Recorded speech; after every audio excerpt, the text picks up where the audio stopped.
Hello and welcome to a brand new series in Dwarf Fortress. But before we start actually going and creating a new world and start playing, I just want to address the radio silence that has been going on for like a month now. And part of it has been I had a bit of difficulty trying to figure out what to do after Raft. Once I had recorded that and was done with that,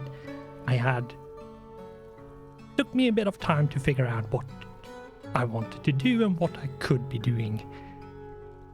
And then I got something really massive and I had to drop everything to fix.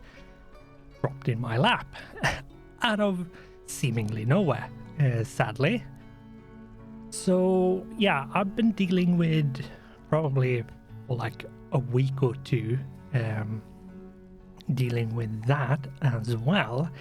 So which sadly happened to be right around the corner when I was starting to feel that I was ready to start recording. Of course. But that is now done, and we are now back in Dwarf Fortress. Now, one thing, very quickly, here we go, to sort of go through what Dwarf Fortress is, I have actually a text file with a few things, and Dwarf Fortress is not just a generated like geometry where like procedural generation for the geography and such.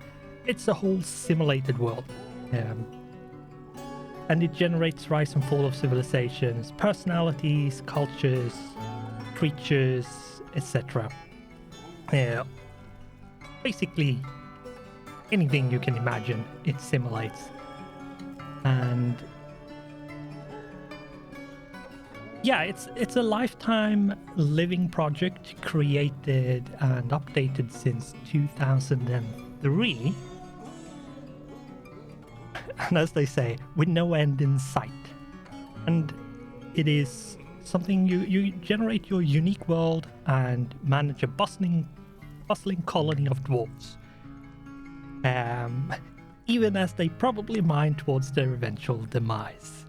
And that, I think, sums up pretty well, where you take control of dwarves, which then tries to create a fortress, which then tries to survive, and hopefully you succeed. But this is a very difficult game, and it is very hard to there's a lot of variables which makes it hard to succeed, and the game doesn't technically have an end. And as they say for the game, in this complex construction management roguelike simulation, every generated world brings a unique challenge, whether it's dwarves with their own simulated personalities or aquifers. So there's a lot of things to deal with and like try to play around and as I said, the game doesn't really have an end game. It's more observe what makes your civilization fall into eventual decline and learn for next time until something else inevitably goes wrong. So it's more like and that's why it's a bit of a roguelike in that regard. And the version I'm playing is the Steam version that came out on December 6th, 2022, so it's fairly new, with graphics and music. And yeah, I think that I will just pause and yeah, we will actually get to creating the world. So, there we go. With that, we can now... I have a few settings which I have dabbled a bit with. For example, music, I have changed around a lot. One thing, if you think that the time between music tracks is too long, it is average seconds between tracks / interludes. That is default set to 240. I have set it down to 32, so there will be a bit of a silence between, but we shouldn't have any like massive blocks of time where there isn't any music or such going on. Now, I also had... You can turn off or on show frames per second. I'm going to leave it off, but it might be something you want to have on to see when the game... why the game seems to run sluggishly, because this game can run slow. Just putting it out there. So what we will do is create new world, and we are greeted with welcome to Dwarf Fortress. Prepare to guide your stat charges to fortune in a world fraught with many perils. We'll begin by creating your world and watching the region's history unfold. Once this process is complete, you can prepare a group and send them out to seek wealth deep in the mountains. As you dig deeper and more citizens take up residence in your outpost, your doings will attract attention, both wanted and unwanted. Deal with challenges as they arise, and you might one day find that your humble settlement has grown to become a mountain home, the center of your civilization. So yeah, and we have the... You can have the... This is where you add mods, if you have any. I would not really run with them, because they might make your game run really slowly. But that's where you would add them. Detailed mode gives you a lot more parameters, but we will stick to basic, because I think that's more than enough. And basically, I will run with the default. What I will be doing for this is turn number of beasts and natural savagery to very low. The reason for that is because I am by no amount an expert. I have 60 hours in the game, and that is it. I don't have any extra time beyond that.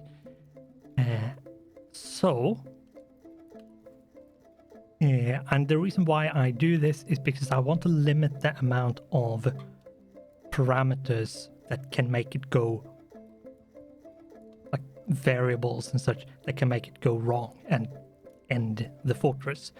If you think that, oh, it's not going to... There is no risk, don't worry, it can go sideways really quickly, even though we don't have any enemies. So just keep that in mind. It can go sideways really quickly, even though we don't have any outside threats threatening us. And let's just create the world, and we have to wait for it to generate. Depending on how good your computer is, it might take a bit longer. Mine is actually fairly good, so this shouldn't take too long.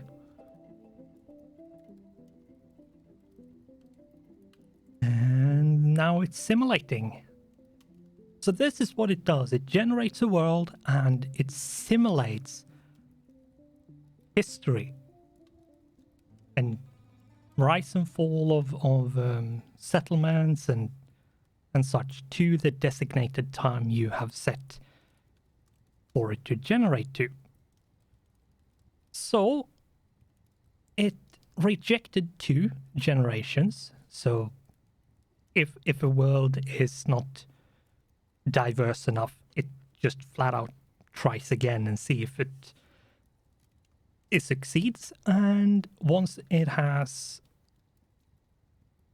found one that it's satisfied with, it starts simulating the history. So this should be good enough. Now it's saving that world. And yeah.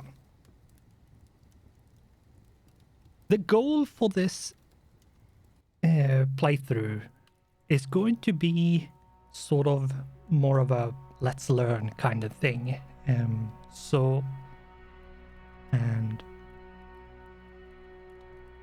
Adventure mode is not in yet, so we basically only have Fortress. Legends is more of a reading history kind of thing. So Fortress, passing a few weeks to get things ready. Here we go. And you can actually quick start with a tutorial. Now, I'm not going to do that, but it is the thing. If you're completely new and you have this Steam version of the game and you have never played Dwarf Fortress before, I highly suggest doing the tutorial because it's fairly good. It's a hard game to do a tutorial for, but it's actually fairly well done. But I'm going to skip it. If this is your first time playing, please heed the embark warnings about aquifers, salt water, and other hazards. Some locations are challenging even for experienced players. It will be a very short game indeed if you don't know how to deal with them.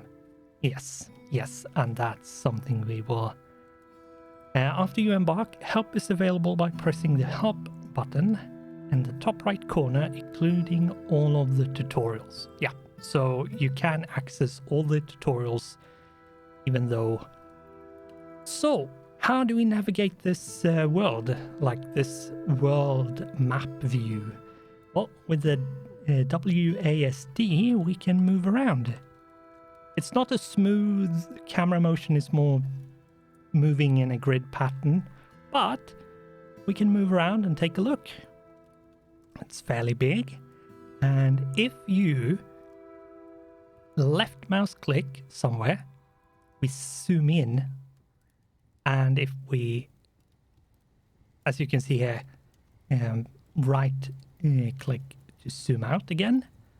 And what we will do to find, because it talked about aquifer and it talked about like salt water and stuff, to avoid things that would be a bit too hard to work around right now, we will click on find embark location, and here we have a few parameters where we can say that, oh, we want flagstone layer. We do want that, so let's, and then we can click on the minus and say no to heavy and light aquifer, and let's say yes on iron, so we guarantee that we have that.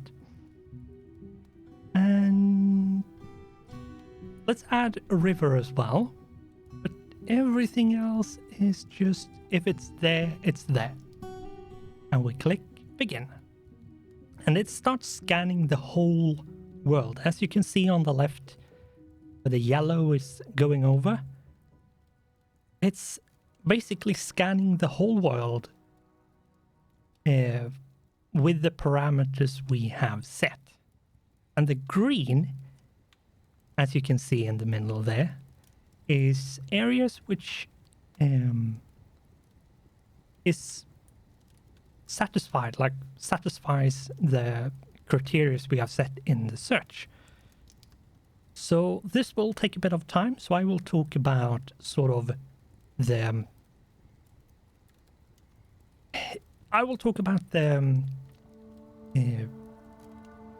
goals and sort of what the end of this series would be. And I have set a bit of a loose. The purpose for me in this is more of a, not so much a let's play, more as it's more let's learn and see if I can learn the few things that I need and that I feel that I don't really know enough, but to make it not go just an infinite amount of time, I will play 2 in-game years, or until the fort falls. If the fort falls, it falls, but otherwise it will be 2 years in-game until the fort falls, or I feel like I have learned everything I need to move on to something more difficult.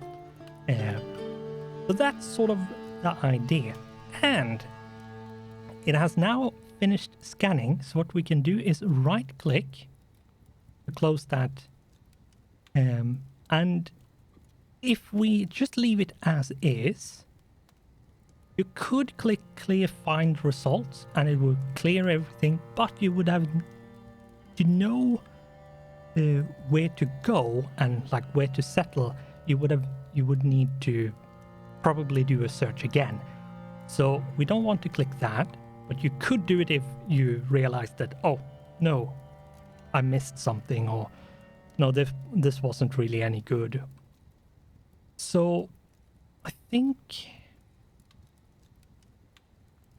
I wonder where I should settle. Maybe down here? And in the box over here on the right, we can see information with what we see by hovering over.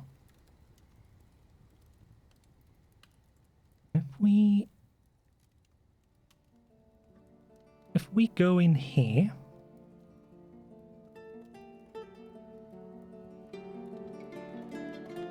we can go in and get a better view. And I think I have found where I want to settle, actually. Kobold Town, Goblin Hamlet. Now, normally you wouldn't want to be too close to those kind of hostile places, but I will turn off enemy sieges and stuff, so that shouldn't matter too much. Yeah, clay, some soil, iron, gold, silver, copper, nickel, zinc, platinum, tin, lead, and a flagstone layer. I think that should be good. So since we now have the location we want to embark in, we click on embark,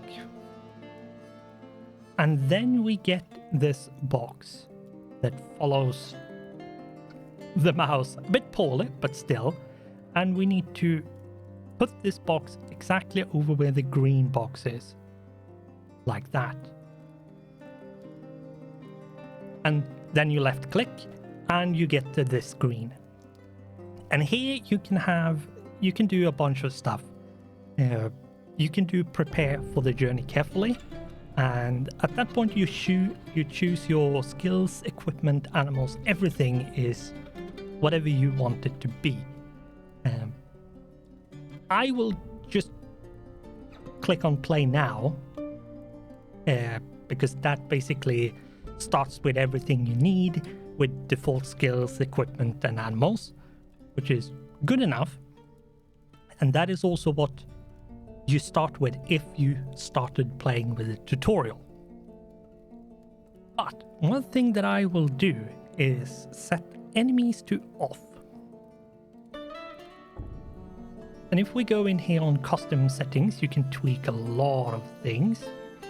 And basically, civilization can attack, no. Mega beasts can attack, no. Werebeasts can attack, no.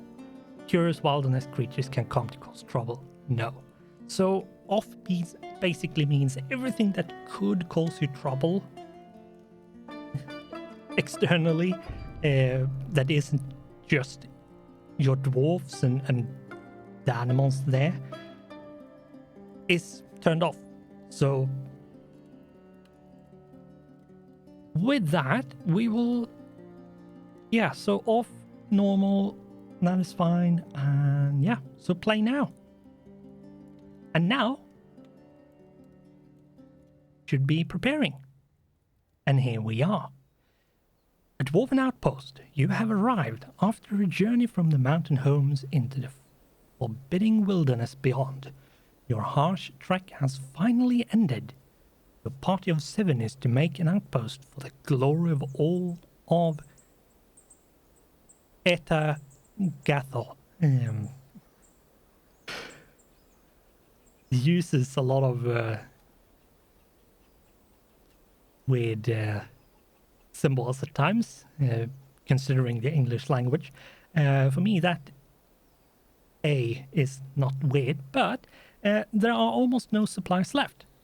But with stout labor comes sustenance, whether by bolt, plow, or hook, provide for your dwarves. You are expecting a supply caravan just before winter entombs you. But it is spring now, enough time to delve secure lodgings ere the dingoes get hungry. A new chapter of dwarven history begins here at this place. Amal Bomrek. Teach whips. Strike the earth. Yeah, so we click OK and we press space to pause because yes, we need to prepare and get this sorted. And it's a bit, if we click control, hold control and use the scroll wheel, we can zoom in and out. And if we just use the scroll wheel without holding anything, just scroll the mouse wheel, we go up and down in the different layers. And as we can see, we are basically on top of a hill. Okay, interesting. Ooh, that water falls a fair distance there. Okay, have to be careful about that. Because your dwarves can fall and hurt themselves, and they are clumsy. Let's just put it like that. Your dwarves are clumsy and needs to be pampered and told exactly what to do and not to do. So what we need to do, and using the WASD, you can move around and take a look. So let's see. I think what I need to do actually is move. I don't want to be up here. I want to be a bit closer to where the water is. Not too close, but a bit closer. So what we need to do is place stockpile. Click on this, so start painting and adding it. Click, drag, and click again. You don't need to hold click, you just need to like click and then move and then click again to designate. Now, One thing that you could very easily do, and I did this myself at first, is you have to click, once you have designated this, you can't do anything other, you have to click in the play area to paint the stockpile and then click accept. If you don't click that accept, that stockpile will not be there. Let me show you an example. I have, so I can paint, click,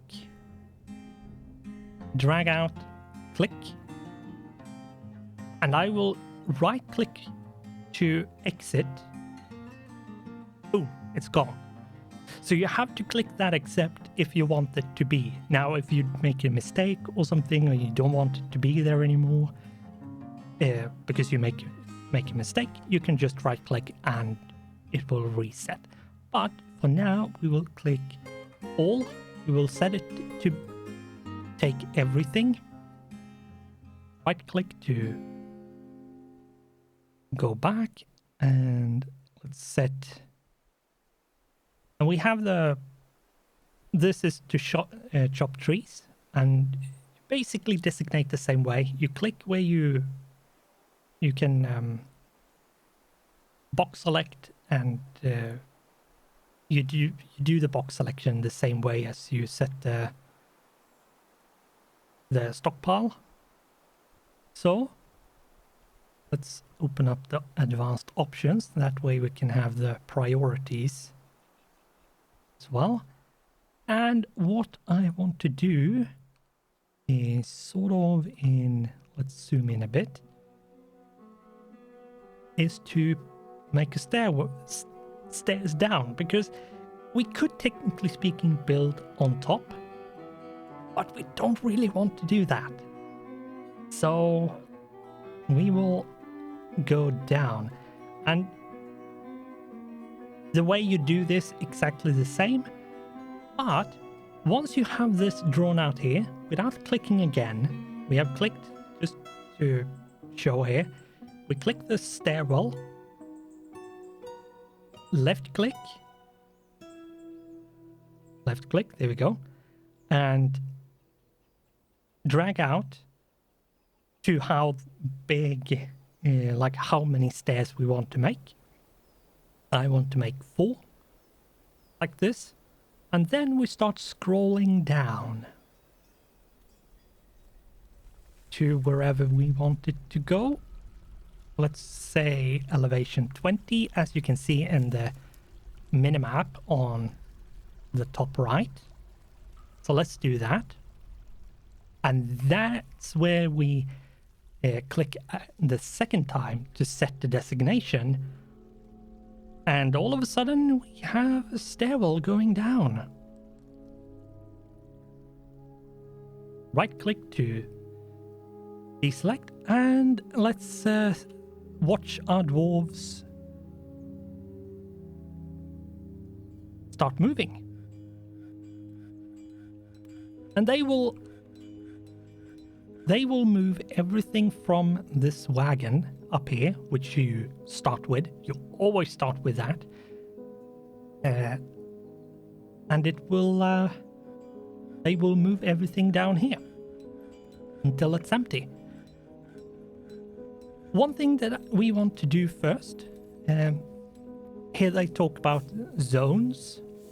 Zones are areas you designate where your citizens will work, socialize, rest, or perform specific duties. There are several kinds of zones, which you can see in the panel on the left. So it's this one here. Zones are placed much like stockpiles.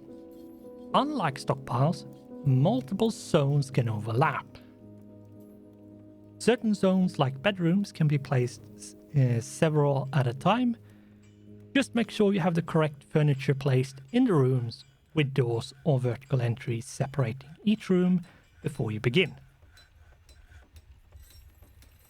Yeah, so as a last thing in this episode, unless you did your own, like, prepare carefully setup, where you specifically made sure you didn't have any animals, you always start with animals. So what we want to do, let's do this again, is go in to zones, which is this one here, down at in the sort of hotbar kind of thing in the middle, at the bottom, with a dwarf face and green frame. And then once you click on that, you get this, and we will choose pen/pasture. And now we can start painting out an area, which if we then left click somewhere and then drag it out and left click again, we have this lovely area which we then can click we absolutely have to click accept for. Now it's set, and once that is set, we need to click on this rabbit with a plus. Select animals to be placed in this pasture zone. They will stay after being led here. So let's make sure we add all of the animals like so. Because if they are not put into this pen/pasture, you might find at some point that your animals start dying because they are stupidly somewhere where they can't eat. So they starve to death. But that, I think, is sort of a good episode 0 with world generation, world creation, and also sort of what you should do if you don't already know. A few beginning things which you need to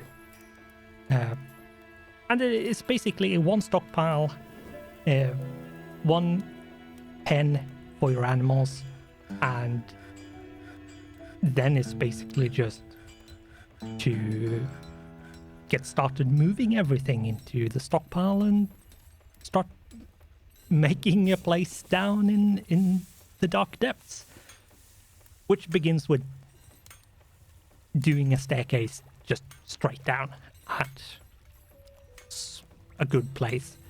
So with that, I think we will continue in the next one, and I think this is going to be really fun. I'm looking forward to this. I really love Dwarf Fortress. Sadly, I had a really hard time getting into the ASCII, the old before Steam version with ASCII. I tried it, but it wasn't really for me. But now that we have the graphics and the music and everything that the Steam version brings, oh boy, I'm looking forward to this. So we will continue in the next one. See if the dwarves beat each other to death, or if they cooperate and can actually make a resembling kind of something that resembles a home here in this little hill that we have picked for ourselves. So on screen you should be able to see, see if I remember this, a YouTube recommendation, quick access to subscribe button, and quick access to the playlist for this series. So with that, thanks for watching, goodbye, and I hope I'll see you in the next one.